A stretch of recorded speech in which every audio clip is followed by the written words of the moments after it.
नमस्कार प्यारे बच्चों। और हम बात कर रहे हैं जेड 2023 के कट ऑफ की। तो जो जेड का पेपर रहा वो थोड़ा सा अच्छे लेवल का रहेगा। बायोलॉजी और केमिस्ट्री को अगर हम लोग देखते हैं तो थोड़ा अच्छा पेपर अपने गए, थोड़ा इजी पेपर गए पिछली बार की अपेक्षा, या लगभग वही पेपर मान सकते हैं। बट उसके बाद एग्रीकल्चर का जो पेपर रहा उसमें थोड़े से आउट ऑफ सिलेबस टाइप के क्वेश्चंस रहे और उसका प्रभाव कट ऑफ पे कैसे पड़ेगा उसके बाद हम उसकी चर्चा आज हम करते हैं। तो डायरेक्ट अपने बात करते हैं कट ऑफ क्या रह सकती है।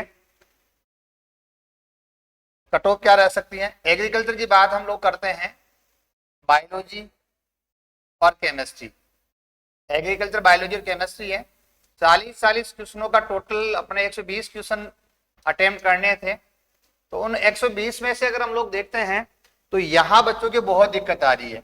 यहाँ जिस बच्चे ने अच्छा पढ़ा है, बहुत बढ़िया किया है, तो 30, 32, 33 क्वेश्चन तक इन बच्चों ने किया है। और उसके बाद में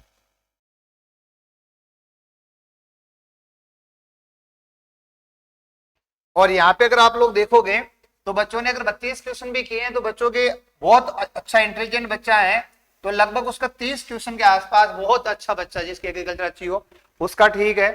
अगर बायो में हम बात करें तो लगभग 35 के आसपास है, और केमिस्ट्री में भी बात करें तो लगभग 34 के आसपास है। तो जो बहुत अच्छा मोर इंटेलिजेंट बच्चा अपने कहे तो उसकी बात करें,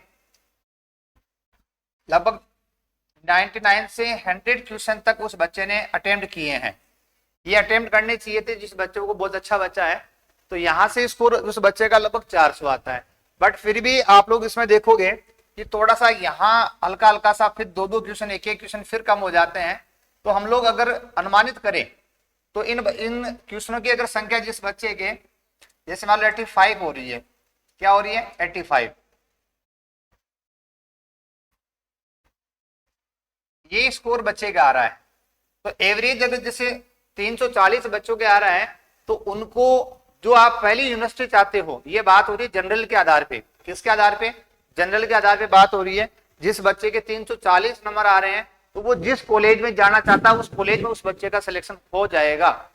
340 से प्लस नंबर अगर हमारे हैं तो उस बच्चे का सिलेक्शन, जो भी आप कॉलेज पांचों यूनिवर्सिटी में जाना चाहते हो, जिसमें भी जाना चाहते हो, तो वो सेफ स्कोर अपन कह सकते हैं।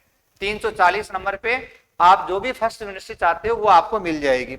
इसके बाद में अगर हम लोग और बात करें, कट ऑफ संबंधित और बात हम लोग करते हैं, तो यही अगर देखें हम लोग कि 5 हमारी एग्रीकल्चर की यूनिवर्सिटी है, एग्रीकल्चर की यूनिवर्सिटी 5 है, तो इनकी अगर हम लोग कट ऑफ देखें, सामान्य कट ऑफ अगर इनकी बात करते हैं तो लगभग जिस बच्चे के 315 नंबर प्लस हैं, याद रखिए दोस्तों, जिस बच्चे के 315 प्लस है उस बच्चे को यूनिवर्सिटी मिलने की चांसेस प्रबल रहेंगे। क्योंकि पेपर इतना इजी नहीं है जितना हम उसको समझते हैं। जब स्कोर बनेगा तब इस बात का पता चलेगा। और बहुत एनालिसिस के बाद में, बहुत सारे बच्चों का फीडबैक लेने के बाद में ये कट ऑफ हम लोग अनुमानित कट ऑफ निकाल रहे हैं कि जिस बच्चे के 315 नंबर आ रहे हैं, 315 से ऊपर है, तो 500 यूनिवर्सिटी में उस बच्चे का सिलेक्शन होना चाहिए। हालांकि ये कट ऑफ 5 नंबर नीचे भी आ सकती है, 310 में भी आपको यूनिवर्सिटी मिल सकती है। चलिए जी, अब इस बात को एक बात विशेष और ध्यान रखना कि ये डिपेंड, यूनिवर्सिटी की कट ऑफ डिपेंड किस पे कर सकती है। एग्रीकल्चर के अलावा अगर बच्चे नीट ड्रॉ पर कितने बच्चे बैठे हैं वो भी यहाँ पे मायने करेंगे। अगर नीट के बच्चे अगर यहाँ देखते हो आप लोग, तो फिजिक्स, केमिस्ट्री और मैथमेटिक्स के जो बच्चे हैं, जिसने पीसीबी अटेम्प्ट किया है, फिजिक्स केमिस्ट्री बायोलॉजी जिसने अटेम्प्ट किया है, फिजिक्स केमिस्ट्री बायोलॉजी पीसीबी या पीसीएम, ये भी मैटर बात करेगा कि नीट ड्रॉ पर बच्चे कितने यहाँ एग्जाम में बैठते हैं, वो भी आपकी कट ऑफ को बढ़ा सकते हैं। अगर नीट ड्रॉ पर इसमें ज्यादा आते हैं तो एग्रीकल्चर का पेपर टिपिकल होने की वजह से क्वेश्चन 30 से भी माइनस हो रहे हैं बच्चों के, 28 29 बच्चे, 27 28 तक बच्चों के पर्सन आ रहे हैं अच्छे बच्चों के। तो वो एक फैक्टर यहाँ काम करता है कि फिजिक्स में बच्चा अगर वहां 34 35 तक जा रहा है, 38 तक भी नीट ड्रॉ पर बच्चा जा सकता है। जिसने 2 से 3 साल तक नीट की तैयारी की है वो बच्चा भी यहाँ पे थोड़ा ज्यादा प्रभावी होगा। तो वो भी कट ऑफ को हमारे को प्रभावित करती है कि ये बच्चे कितने बैठते हैं। इसके बाद में अगर हम लोग, ये तो बात हो गई हमारी कट ऑफ की। ओबीसी की बात करें तो लगभग आप इनसे 5 नंबर कम मान सकते हैं।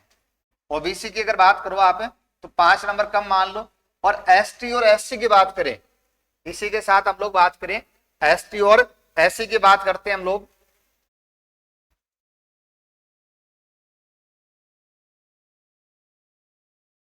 अगर एसटी है,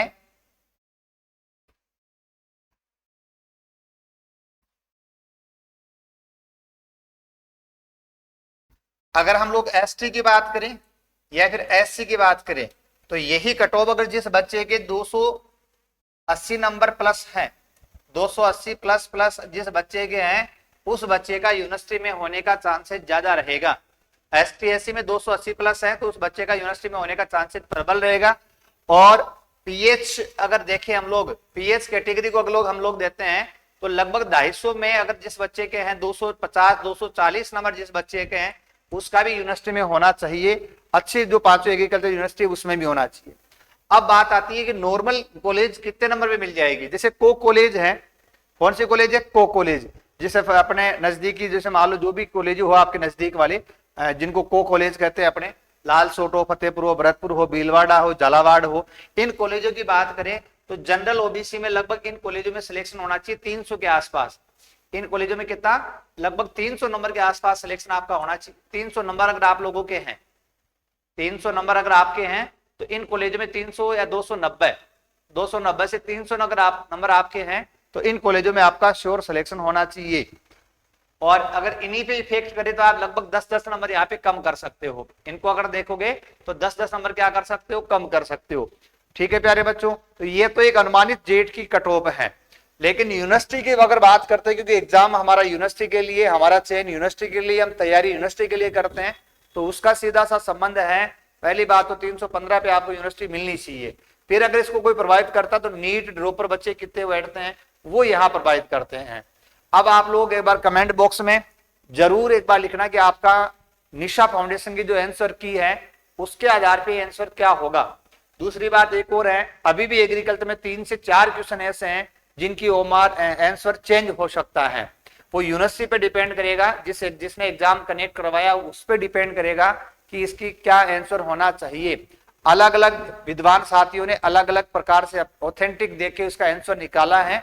फिर भी 3 से 4 क्वेश्चन ऐसे हैं जो बहुत बड़ी बात है। 4 क्वेश्चन का मतलब आप जानते हो कि 15 से 16 नंबर का मैटर, 15 नंबर का मैटर डिपेंड करता है। तो वो बच्चों के फेवरेबल कंडीशन में जा रहा है या अनफेवरेबल कंडीशन में जा रहा है, वो भी हमारी कट ऑफ को प्रभावित करेगा। तो ये कट ऑफ एक अनुमानित कट ऑफ हम लोगों की है। इसके अलावा जिन बच्चों को एग्रीकल्चर सेक्टर से जुड़ना है, 11th फाउंडेशन जिन्होंने अभी 10th की एग्जाम दी है, वो बच्चे भी 18 मई से हमारे एग्रीकल्चर के नीट आईआईटी के साथ में एग्रीकल्चर के 2 साल के जो बैच है वो स्टार्ट कर रहे हैं। 2 साल आप 11th 12th फाउंडेशन से जुड़ सकते हो और 26,000 इसकी फीस है with study material. Study material आपको मिलेंगे, परमानेंट आपको टेस्ट मिलेंगे और हमारे ऐप की सहायता से भी आपको बहुत सारी वीडियो और बहुत सारे नोट्स मिल देंगे। तो ऑनलाइन और ऑफलाइन दोनों प्रकार के बेस आप इसमें आ गए अपने। 26,000 फीस है, 18 मई से स्टार्ट कर रहे हैं। इनके अलावा जो बच्चा 1 साल पहले किसी संस्था में पढ़ रहा है और वहां से संतुष्ट नहीं है, उसको जो लग रहा है कि साहब यहाँ जेड की फाउंडेशन की तैयारी नहीं करवाई जा रही है, तो वो बच्चे भी, उन बच्चों का सेपरेट बैच हम अलग से स्टार्ट कर रहे हैं और 18 मई से ही स्टार्ट कर रहे हैं। 12th 1 साल का जेड का और 12th का, 1 साल का जेड प्लस 12th का दोनों का हम फाउंडेशन बैच से स्टार्ट करेंगे, तो उसमें आप जुड़ सकते हो। उसके भी नोट्स और स्टडी मटेरियल प्लस क्लासेज और प्लस हमारे जो ऐप है उस ऐप पे भी बहुत सारा मैटर हम देंगे, तो उसकी 28,000 फीस है।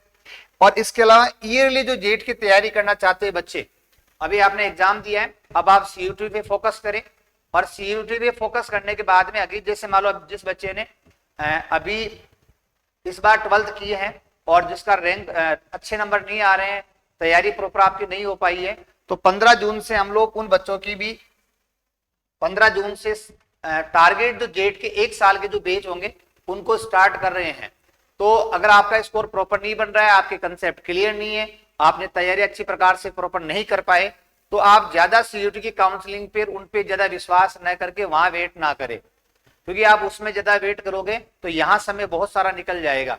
इसलिए आप लोग, आपको यूं लगे ना कि हाँ प्रॉपर तैयारी नहीं है, आपको कॉन्फिडेंस नहीं आ रहा है, तो कॉन्फिडेंस बिल्ड करने के लिए हमारी निशा फाउंडेशन की जो टीम है उससे जुड़े। और 15 जून से स्टार्ट कर रहे हैं हम लोग टारगेट बेच 1 साल का।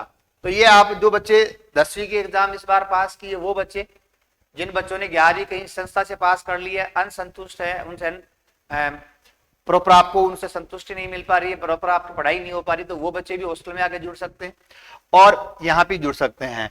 हमारी 35,000 रुपए साल भर की फीस है जेड फाउंडेशन की, 35 फीस है हमारी, और आप हॉस्टल में भी रह सकते हो 5,000 पर मंथ के आधार पे। बहुत शानदार और लग्जरी हमारा हॉस्टल है, लगभग 4 बीघा में फैला हुआ। तो 5,000 पर मंथ के आधार पे आप हॉस्टल में भी रह सकते हो। सबसे सस्ता हॉस्टल और सबसे अच्छा खाना और सबसे अच्छा पढ़ाई का माहौल हमारे हॉस्टल में है, तो आप हॉस्टल में भी रह के भी पढ़ सकते हो।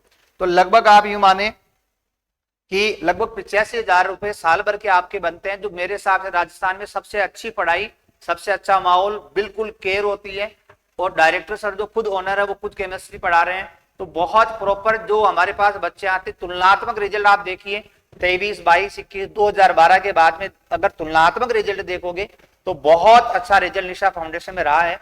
और बच्चों को कोचिंग के आधार पे नहीं पढ़ाया जाता, बिल्कुल एक स्कूली सिस्टम है, उसके आधार पे गुरुकुल जैसा माहौल प्रदान करके पढ़ाया जाता है। केयर की जाती है, प्रत्येक बच्चे की 5 घंटे की क्लास रहती है। और आप अन्य संस्थाओं से देखोगे तो फ्रीडम वहां ज्यादा है, लेकिन आप अगर इस 1 साल में अगर फ्रीडम रहते हो और पढ़ाई के प्रति थोड़ा दूर रहते हो तो जिंदगी भर आप लोग उस संस्था को बददुआ दोगे, उन टीचर्स को बददुआ दोगे। इसलिए निशा फाउंडेशन एक ऐसा है जहां जितने भी बच्चे होंगे उनके फुल कॉन्फिडेंस ध्यान रखा जाता है, गुरुकुल जैसा माहौल है, स्कूली सिस्टम के आधार पर उन बच्चों को पढ़ाया जाता है।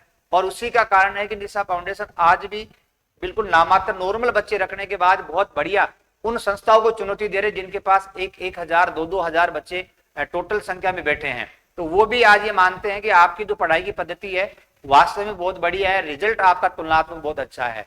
इसलिए निशा फाउंडेशन संस्था के साथ जुड़े और एक जो सत्र है उसके आप जीवन परिवर्तन वाला सत्र आपका रहेगा और मेहनत करें। इसके बाद में सुपरवाइजर की वैकेंसी भी आ रही है और सुपरवाइजर की वैकेंसी के लिए हम लोग एक ये 18 मई से नीट IIT का बेस स्टार्ट कर दिया है। ये भी थोड़े ध्यान रखें, इंग्लिश मीडियम वाले बच्चे 18 मई से बेस स्टार्ट हो चुका है।